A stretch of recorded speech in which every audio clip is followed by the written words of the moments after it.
écoutez, j'ai passé un peu une nuit très très compliquée. Parce que je fais que vomir et de trembler. Donc désolée. C'était juste pour vous prévenir que du coup, j'allais ne pas être connectée pendant 2-3 jours. Voilà.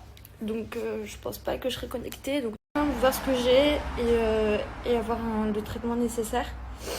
Et je pense que j'ai aussi besoin de repos parce que ça a été des derniers jours un peu compliqués pour moi. Donc voilà, c'était juste pour vous dire ça.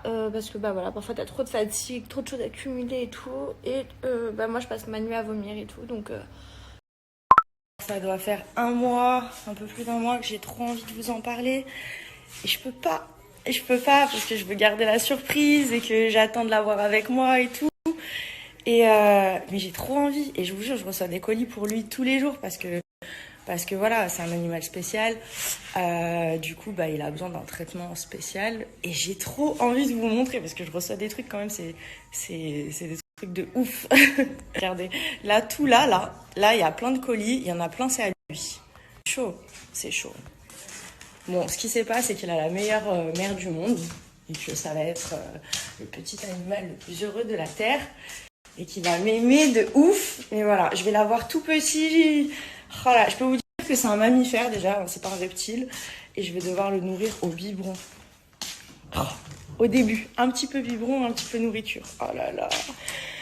Vous savez pas comme je suis émue, j'ai trop hâte. Bon. Je pense que tout le monde va à un moment donné être au courant de ce qui vient de se passer dans ce live de merde. Même si c'est pas Fabrice qui en est responsable, même si c'est pas Thibaut Vallès, le producteur, qui en est responsable, mais simplement une stéréotype, une candidate de télé-réalité stéréotypée qui a saisi l'opportunité de venir faire parler d'elle pour créer un bad buzz que je fuis depuis des semaines et des semaines malgré les attaques de mon ex et de ses acolytes. Et on parle ensemble depuis quelques temps, on rigole ensemble, on déconne sur des lives avec Melanite, on déconne par message, par DM, mais là, elle s'est dit, tiens, une bonne opportunité de faire parler de moi. Oh, intéressant. Pendant le live, je vais commencer à attaquer Jonathan. Et donc, dès le départ du live, je sens qu'elle est véhémente, qu'elle a envie d'en découdre. Mais je comprends pas trop pourquoi. Au début, je le prends au second degré. Je me dis, bon, elle a envie de me piquer. Allez, ça va, on joue le jeu. Et puis, elle commence à me parler de mon ex. A commencé à me traiter de menteur. Commencer à me traiter d'hypocrite. Pardon. Et pour ceux qui ont suivi le live, je me suis énervé. Je me suis très énervé. J'ai crié envers ma maman, envers ma petite soeur. Et comme ça, elle vient d'arriver et je vais le faire en live. Maman, oui, je suis désolé, maman, d'accord? Attends, s'il te plaît.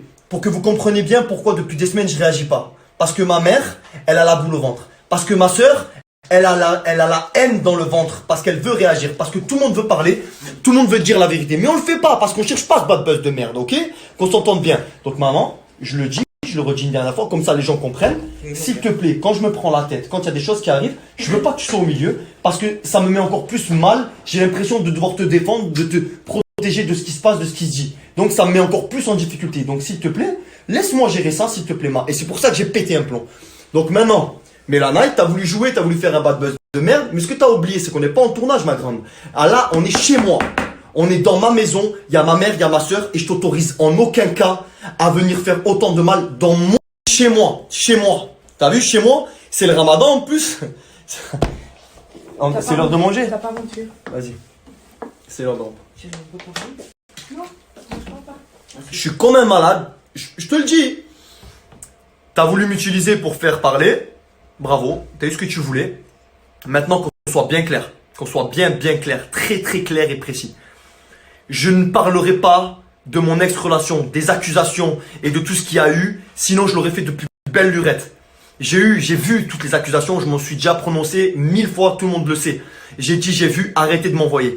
C'est pas pour que toi, dans un live, on est censé rigoler avec notre parrain, tu viennes me sortir des... Je me suis renseigné sur toi. On m'a dit que... Et alors, on t'a dit quoi? On t'a dit sauter par la fenêtre, tu le fais? Est-ce que moi, tu m'as demandé?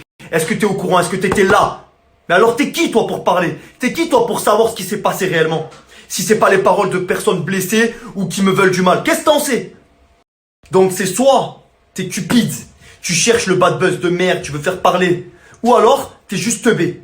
Parce qu'en fait, croire des gens, peu importe si vraiment on t'a dit des choses, parce que ça m'étonnerait quand même entre hier soir, 20h30, où toi et moi on discutait, on rigolait, et maintenant il se passe quelques heures, ben t'apprends des choses et ben tellement graves que tu peux pas venir m'en parler. Oh, non, et il faut que tu le dises en plein live. Il faut que tu dises ouais c'est un mytho, il assume pas. Oh ma grande, tu crois que j'ai 15 ans, tu vas m'utiliser pour un bad buzz à 2 balles? Tu crois que je vais sortir de mes gants au point de raconter ce qui s'est passé? Non, la seule raison pour laquelle j'ai vrillé parce que c'est que t'as ramené du malheur dans ma maison.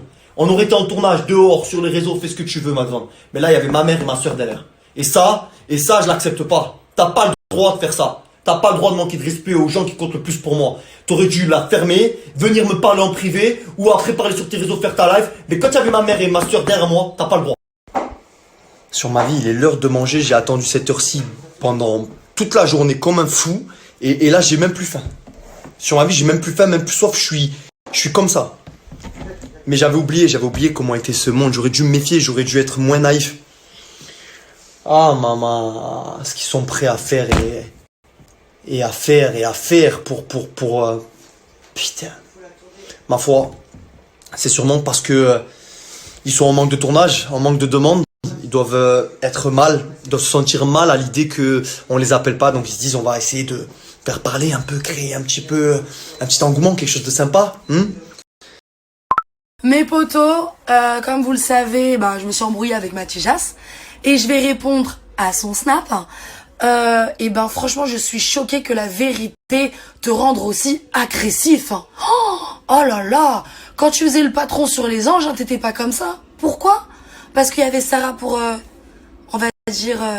pour assurer tes arrières. Parce que tu avais quelqu'un grâce à qui tu as existé. Et avec qui tu t'es servi de ses followers pour monter et te prendre pour je sais pas qui. Mais chérie, you are nothing. En fait, c'est que là, tout le monde a vu ton petit manège. Poto, tu l'as quitté, alors que la nuit, t'étais avec elle, en fait. Tu vois ce que je veux dire? Et tu quittes chez elle, tu prends tes affaires le lendemain, et tu fais un snap direct.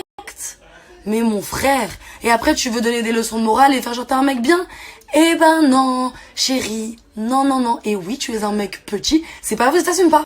Et mon petit cœur, franchement, entre toi et moi, vu que maintenant tout le monde connaît ta stratégie, tu aurais dû me draguer pour me prendre mes followers à moi.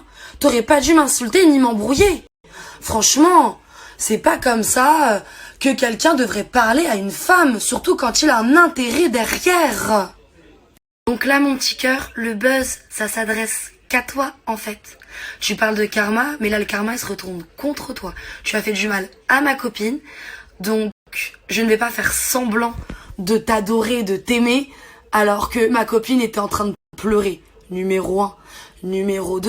Et franchement, conseil d'amis, arrête de t'embrouiller comme ça, on dirait Toto sous alcool. Déjà, numéro 1. Et ensuite, c'est pas de ma faute si t'es d'embris plus que ta carrière. Désolée.